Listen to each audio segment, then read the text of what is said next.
Hey, another day, another vlog. How are we all? How was your night? Hope you're all appled up. You're all in the pro mood. Who wants to be pro? This is my pro drink cup. Pro hat. Pro jumper. It's all about the pro today. Lots to talk about.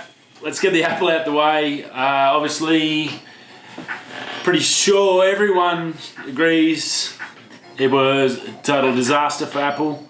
The Apple Pro, which is nowadays the turbo of the 90s for cars. Any of you guys that grew up and drove cars in the 90s, the Celica's, the Daihatsu Charade Turbo, every car put a turbo badge on to make it sound fast. Well, that's what Pro is.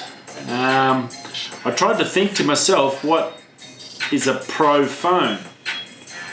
A Pro computer is for computer guys that use pros. You've got coders, filmmakers, musicians. They're all pros. They do all their work, editing and stuff, and creators. They all use computers, so that's a Pro computer. That's the $50,000 one that Mac just made. That's a Pro computer. A Pro phone, mobile phone, sort of, yeah, I'm not sure.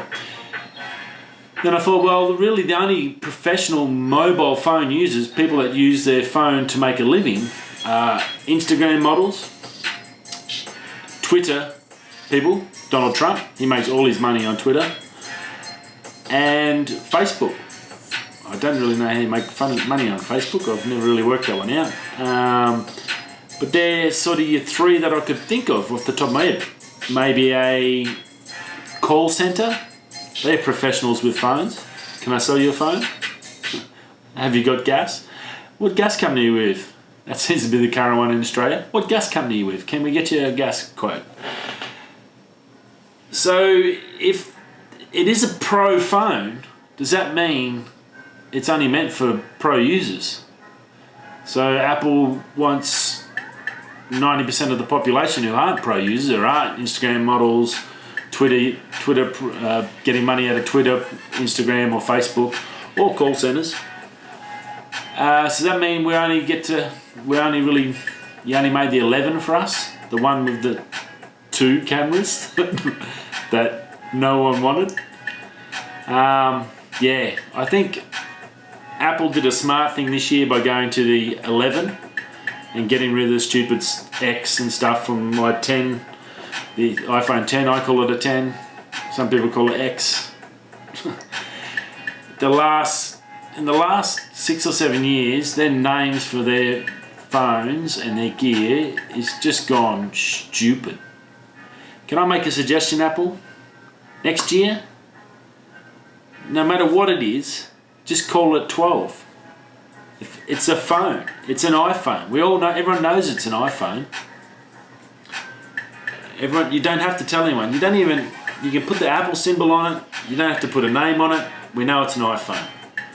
All we need to know is what the model is.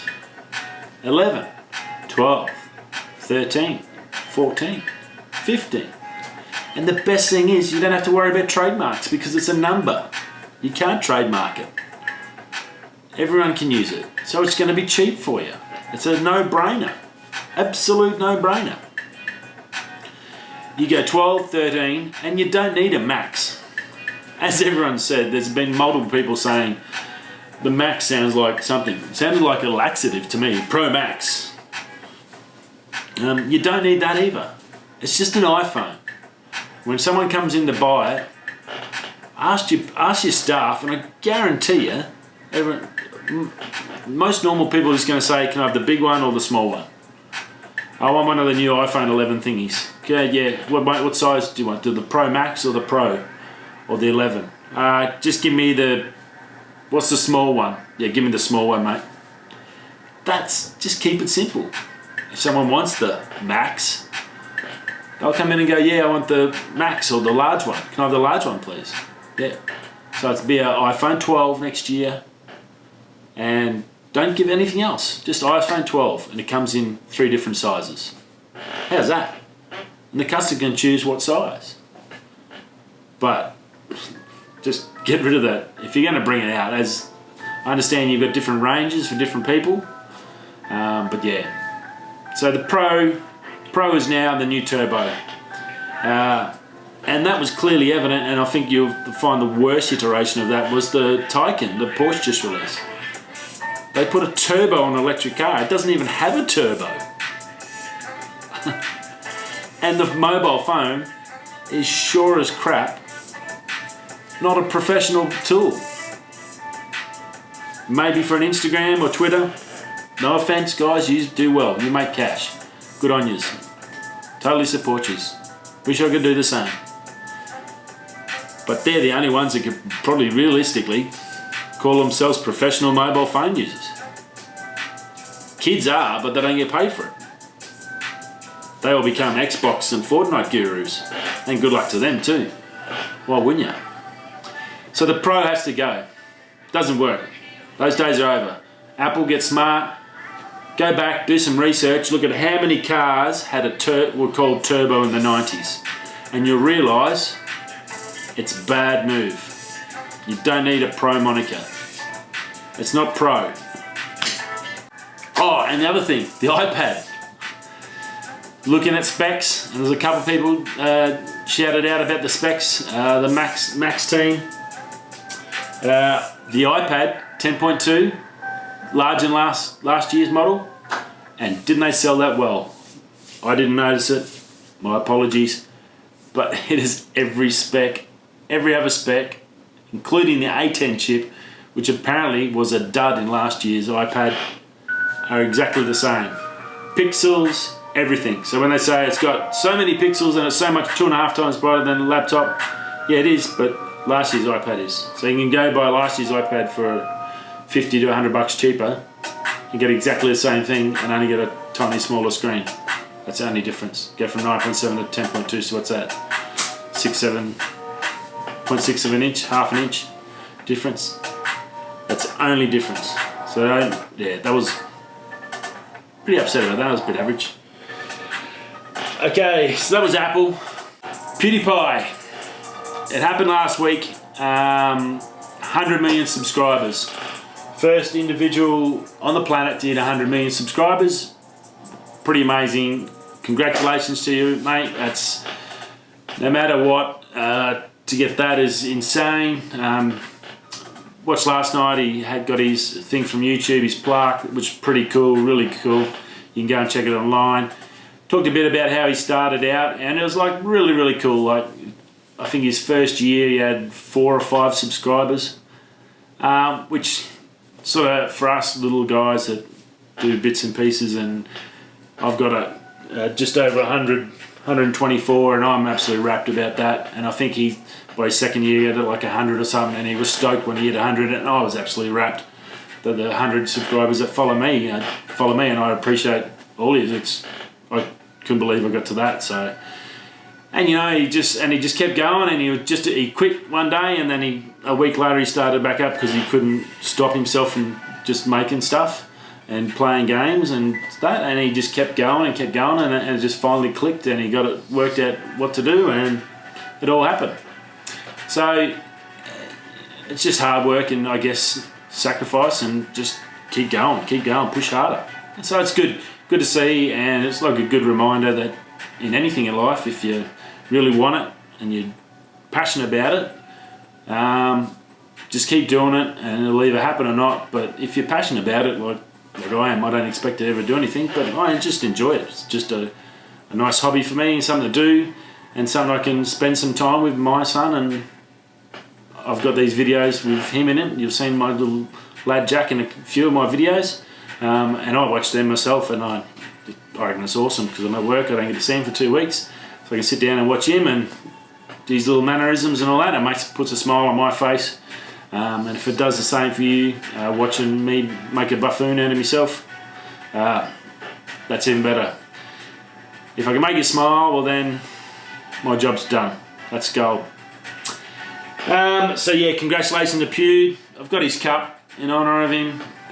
G Fuel, cheers mate, you've done well. 100 million, absolutely insane. That's 5 times more people than we've got in Australia. That's a bit of a mind blow. One bloke on YouTube, yeah, insane. Great job, mate. Again, congratulations on the wedding. Welcome to the club, and good luck to you. Hopefully, I'm around when you get to a billion.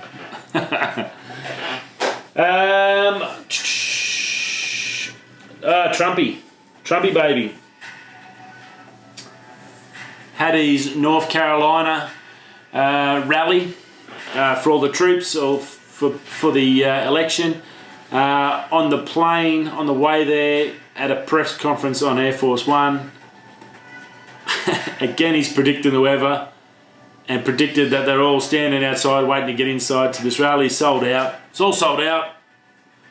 They're just standing there. They're banging on the doors trying to get in, and it's raining. They're saturated, but they'll still get in. And apparently, it wasn't even raining at all. It was dry as.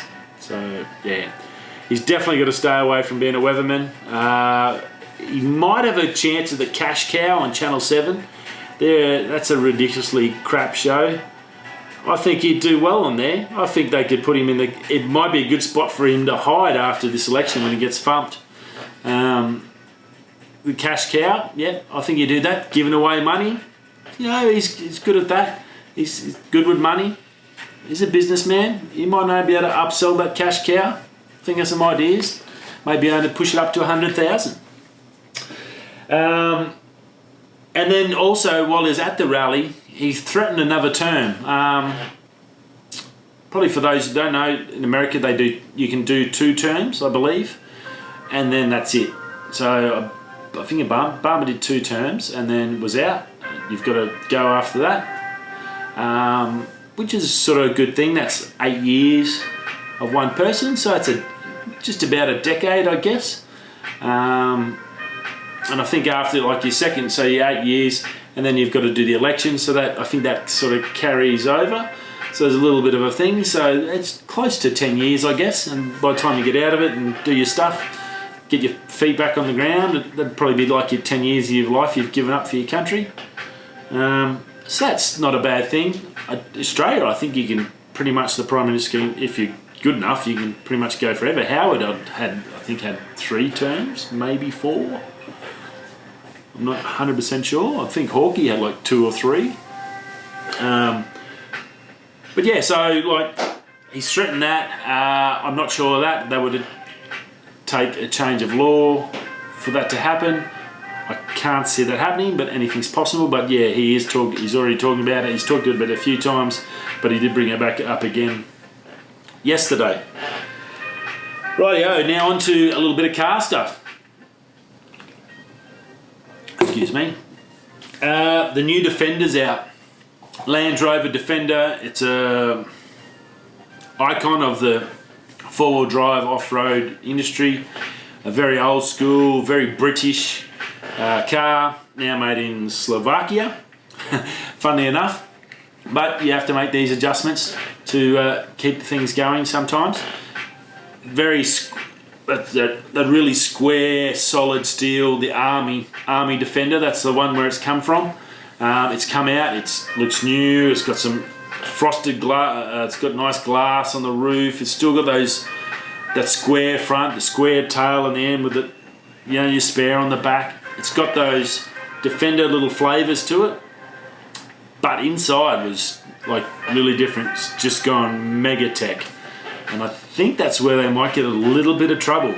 Old Defender was just a lumpy old diesel, everything mechanical, a few hoses here that could blow up or break, maybe a water pump to go wrong, probably had drum brakes as well. That's all new. It's got Wade sensing, airbags, so you can ride, you can bring it up 900, you can go through 900 of water, 900 mil of water. It'll drop down when you get to the curb on the airbags, so for short people, they get out, it's more comfortable. You can have leather through it. It's a 5 plus 2-seater maximum you can fit in there, so nearly a 7, I guess, a couple of kids in the back, still a big car. It has 85 ECUs in it. 85 computers. That's insane, doing 21,000 network messages at a time. So it is full tech. Crazy, crazy stuff. Full 360 degree camera around it. What else have we got on here? Yeah, it's really, really nice. Looks nice, but when you're doing that off-road and you jungle, desert, whatever, it's I sort of consider it the same as a mine site, and that's where Land Cruisers are really good. They're simple, they're basic, they don't have all the fancy rubbish because they know that they're bouncing around getting trashed on corrugated roads, rocks. They're 10 hours from nearest person to get anything fixed. 10 hours from an electrician to fix it. There's no computers to plug into it to find out what's wrong with it. You'd have to carry all that stuff with you and be an electrician to know how to fix your car if you are going to take a bush. And I think that's where they might have made a little bit of a misstep. Understand it's all changing, and I'm with that. The luxuries in life are fantastic. If you're going off-road, that's all good. But it's going to be tricky for its old school purposes. If you're in India in an old Defender, and now you've got to buy a new Defender, and you're going through those tropical jungles, through the deserts of Africa, South American jungles, there's no RAC to come and help you out. So I think that's where it might sometimes things can be over-engineered. We see it in mining all the time. They bring in all these fancy computers and everything in there, and it just gets smashed to bits, and dust and water, crappy water generally, coming out of mine sites, destroys electronics. And doing breakdowns is what I do. It's probably at least 50 to 60% of breakdowns, maybe more, is electronic issues. So hopefully they spend the money on really good wiring and solid state sensors and stuff like that that can handle constant vibrations. The wires, heat, need to be able to handle heat, so good Pirelli cables or something, they need to join up with them and sort of go along those lines. It's the only way it's going to survive, otherwise its reliability is just not going to stand up to existing customers. So anyway, that's what it does. Look nice. Check it out. You can check it out online, the new Defender. I've driven in a couple of the old ones. Mate and Darwin family used to have one, and it's just as solid as a rock. They're different. They're a specialist vehicle. They're just built for off-road. They're not a city vehicle, and it sort of seems like they're trying to up the market share by being able to have city people drive them around. And yeah, I think they probably need to. That's fine to have that model, but maybe have another model where it's a little bit more robust and take all that tech out and have like the some sort of British Army model, I guess, something along those lines. You know, call it the Bismarck Defender Bismarck model, and just take all those computers out and have old analog, beautiful old nice analog gauges, 4 gauge, 2 or 3 gauges, a speedo, no revs, a speedo, oil pressure, and volts. 3 gauges, bang it. That's all you need for one of them, and a big heavy 4-wheel drive gearbox that's as solid as a rock. You can do that in a new car and just have it as a specialist model. And I think that's, if they did that, then this won't be a bad move, because then they can sell the big flashy leather ones with all the electronics to the city guys that want to go out and, you know, tow a trailer and do bits and pieces and still get a nice car. And then the actual Defender originals can go and get their stuff and take a bush and do what they want to do. So we'll see how we go. It was nice. Check it out. And that's about it for today. I am currently uploading the Barramundi Adventures video. I got that finished last night. did the render on it. I've tried something different, so I need you all to let me know how it looks. Instead of going 4K, and I've cut it down to a 1080p, which saved me a heck of a lot of time for the render. So instead of 10 hours, it was like 3 or 4 hours, which was really, really good for me and saves a big amount of chunk of time. So I just need to let me know about the quality. So when you do see it, just chuck a comment and let me know if it looks different, not as good as the 4K ones, or good. I just wanted to try it and see, because it can make it maybe last a bit longer on the little computer, because obviously Apple never brought out the 16-inch. Now, I did see something today where they're talking about the laptop might come out in the fall, which I don't know what is, because we don't have 4 seasons in Australia. I got 2, wet season, dry season, but where I grew up in Darwin. And where I work, it's wet season, dry season, or it is winter here, but it's basically wet and dry. So yeah, let me know how that goes. I'll be interested to see. Should be up tonight. It's uploaded now, so before I go to bed, I'll hopefully hit the go button. Kapow! And anyway, that's it from me. So wherever you are, whatever you're doing, whether you're going to work, coming home, or going out to sea maybe, I'll see you tomorrow. See you guys.